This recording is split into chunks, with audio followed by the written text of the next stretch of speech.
So let's see how things were animated in our movie. So pretty much my first shot was inside the blood vessel, and I had the blood vessels going right here.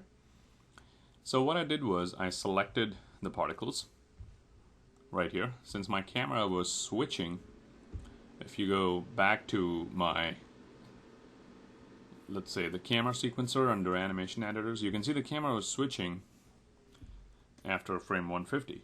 So if I just go here, you can see at frame 150 the camera was switching, so I was no longer required to be in this view. So what I wanted to do was, instead of the particles going, I wanted to turn them off. So I simply selected the particles right here in the outliner, and I pretty much keyframed this value over here, is dynamic, on and off.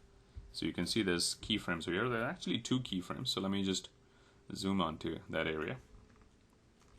And right over here, you'll see that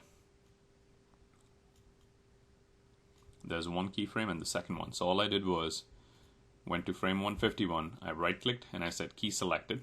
That's all I did. So again, right click, key selected, and that was on. And at frame 152 I turned it to 0, which is off, and I simply said right click, key selected. So the particles just stopped at frame 152, as you can see over here, and the one frame before that, they're there. So that was for that part.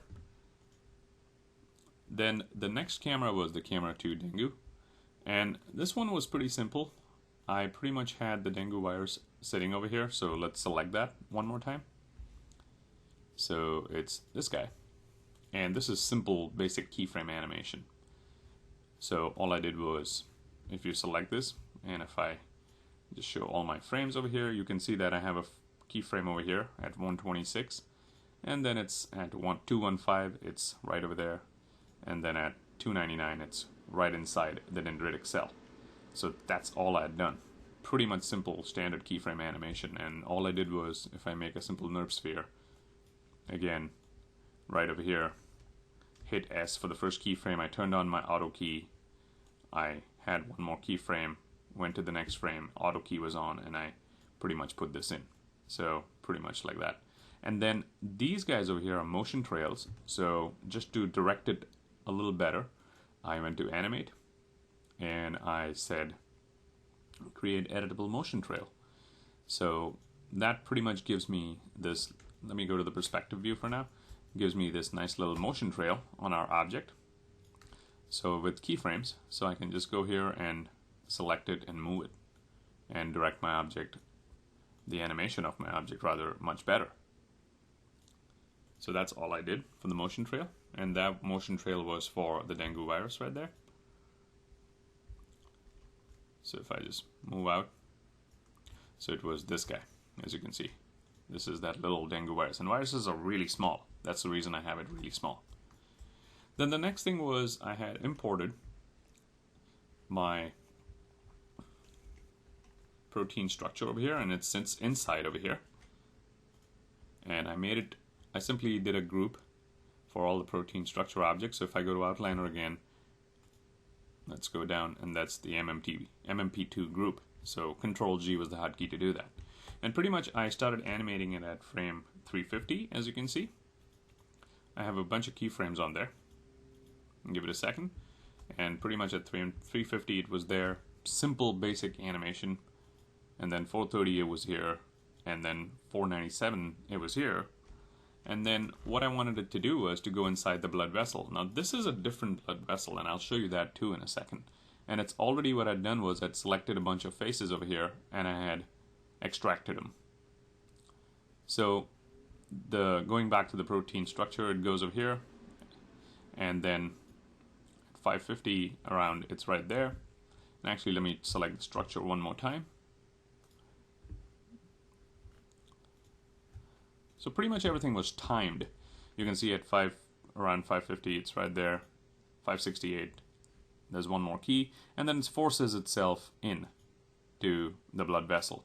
And at that same time, if you watch, this guy over here had keyframes around 552, and it just drops in. So allowing the protein structure, the MMP2, to go inside the blood vessel.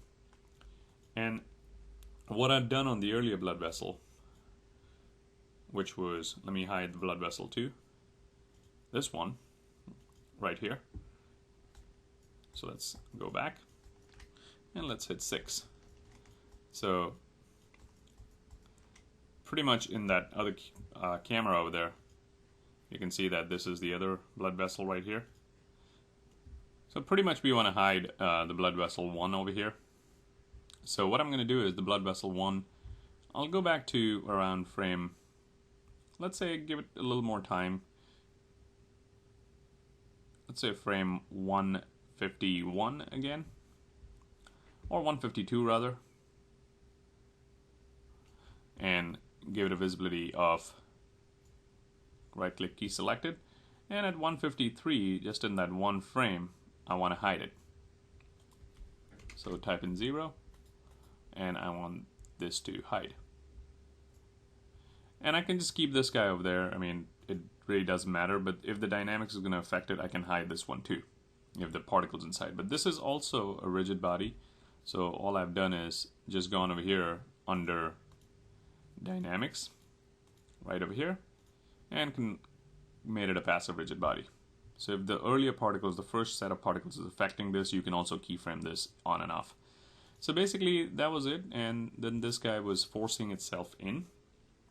So if I go to blood vessel 2 now, and if I turn off my shading, you can see that right over there it's making that hole, and if I just, you can see it's forcing itself in, and at that point I would have a whole bunch of other particles coming out. And to do that, we'll see that in the next video. We'll see how the other particles can just come out and spread all over. They come out of the blood vessel and they go into places where they're not supposed to be, which is near the connective tissues.